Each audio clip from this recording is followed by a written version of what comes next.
Though cracking your knuckles may be irritating to people sitting beside you? But, is the popular myth that it will cause arthritis true?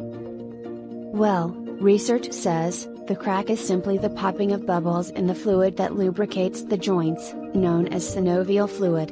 And however, this practice does not cause arthritis. Researchers warn that it can cause a reduced grip strength, and also swelling in the hands sometimes. So although cracking your knuckles may not give you arthritis, and could even be a great pastime, try avoiding it for the sake of people sitting next to you, and most importantly your own health. Stay safe. And see you next time to bust some more myths. See you.